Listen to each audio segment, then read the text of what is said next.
Por que nós não temos esse sentimento de que dado pode ser monetizado? É porque quando as Big Techs começaram, tudo é oferecido de maneira gratuita, então, portanto, a gente também entende que dar dados de forma gratuita é uma coisa instintiva. Por que a gente não criou uma cultura desde o início de que dado tem valor? Essa pergunta é ótima, Felipe, porque eu acho que a condição que a gente está analisando é ainda um pouquinho pior do que essa, porque a gente não está dando dados de graça.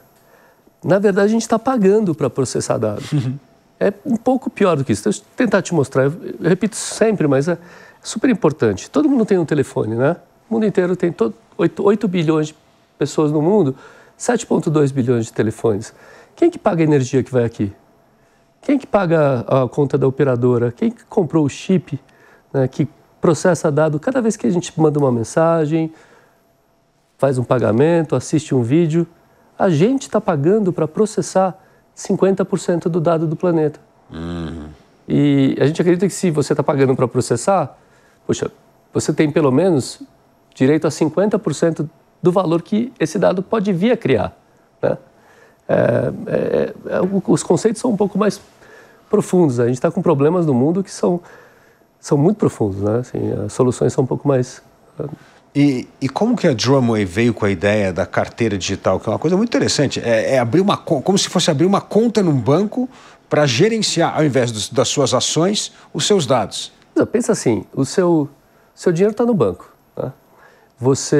Qualquer um de nós tem toda a liberdade para depositar o dinheiro, sacar o dinheiro, enviar dinheiro para os amigos, usar o dinheiro para se ajudar, para ajudar a família, né? Até para ajudar o mundo, né? Ajudar causas. Você tem autonomia sobre o seu dinheiro. O seu dado está na cloud. Outras pessoas gerenciam o seu dado. Outras pessoas até se beneficiam do seu dado.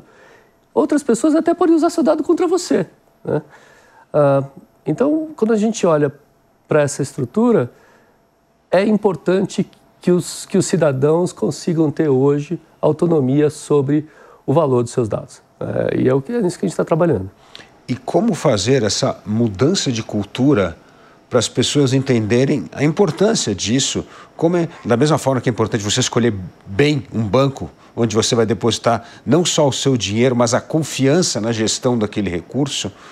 Como fazer a mesma coisa com uma empresa de tecnologia sobre uma coisa de dados que nós não temos muita noção do valor desses dados? Pois é, imagina que só pensando no exemplo que eu te dei, quem paga a eletricidade, quem paga a operadora, isso para um americano dá $1.500 por ano que um americano paga só para processar dado.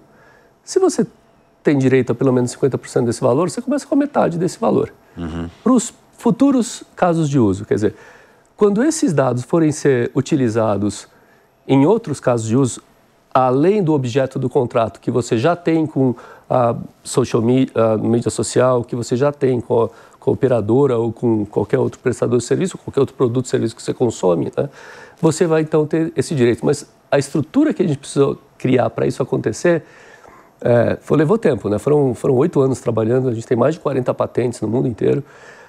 O que a gente criou foi a D-Wallet, que é a carteira de dados, né, que administra, te dá o poder de enviar, receber, aceitar e rejeitar ofertas, né? E em cima dessa carteira a gente criou uma coisa que chama poupança de dados, que é um plano de poupança de dados.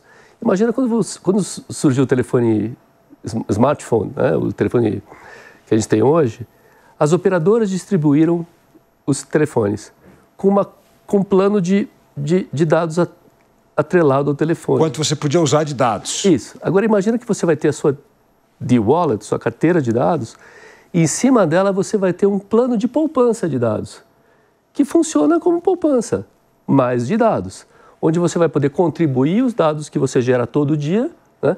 E esse plano de poupança vai gerenciar a alocação do valor desse dado nos casos de uso.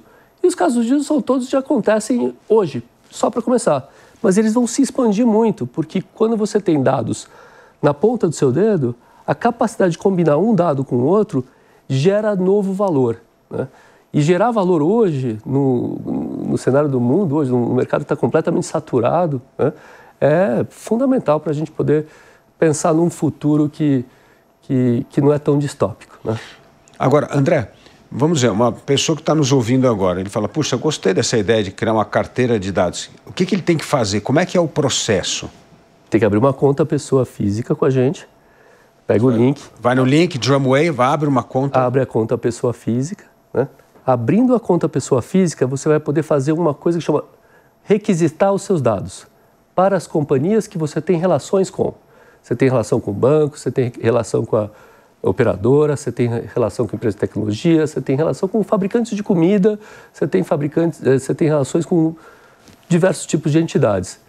Quando você manda essa requisição de dados que está dentro da legislação da LGPD, a gente está simplesmente aparelhando a lei te permite requisitar o seu dado, as companhias precisam atender essa requisição, né? E você ganha autonomia. Só não existia a ferramenta para fazer isso. E você que vai requisitar, eu como cliente autorizo a Drumwave?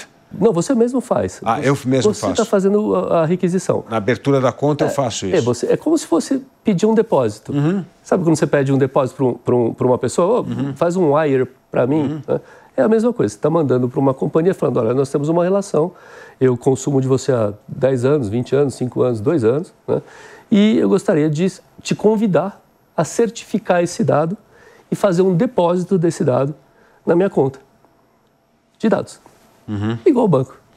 Quer dizer, se eu chegar para o meu cartão de crédito e falar, eu quero que você agora deposite os meus dados da utilização do cartão de crédito na Drumwave, na sua conta. Pela legislação brasileira, eles têm de ceder esses dados. Mais de 162 países no mundo inteiro já implementaram legislação para proteção de dados e isso é uma tendência, né?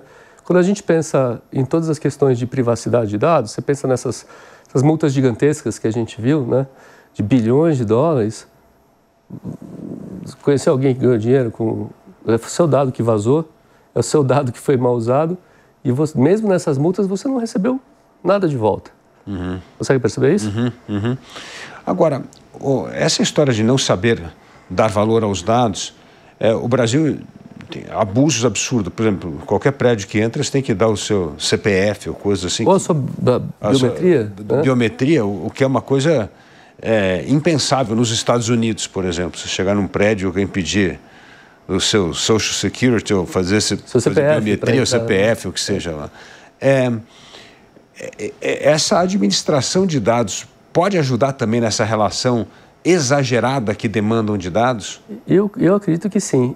Acredito que o que vai acontecer quando você muda o modelo de negócio, quando você muda o paradigma do stack de tecnologia de monetizar aplicações para monetizar dados, você vai criar uma revolução que foi muito parecida com a da mobilidade. Lembra quando surgiram milhares de aplicativos para pegar táxi, para entrar em festa, para tudo. Você tinha um aplicativo para cada coisa. Né?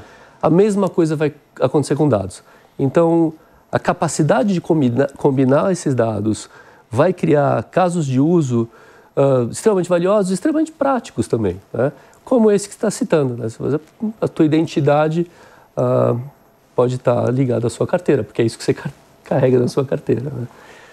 Mas falando de identidade, acho que tem um tema super importante que é a questão da soberania de dados, né? Que o Brasil está discutindo isso dentro de AI e todas essas teses que a gente tem agora e os projetos de lei que a gente tem hoje rodando no Congresso.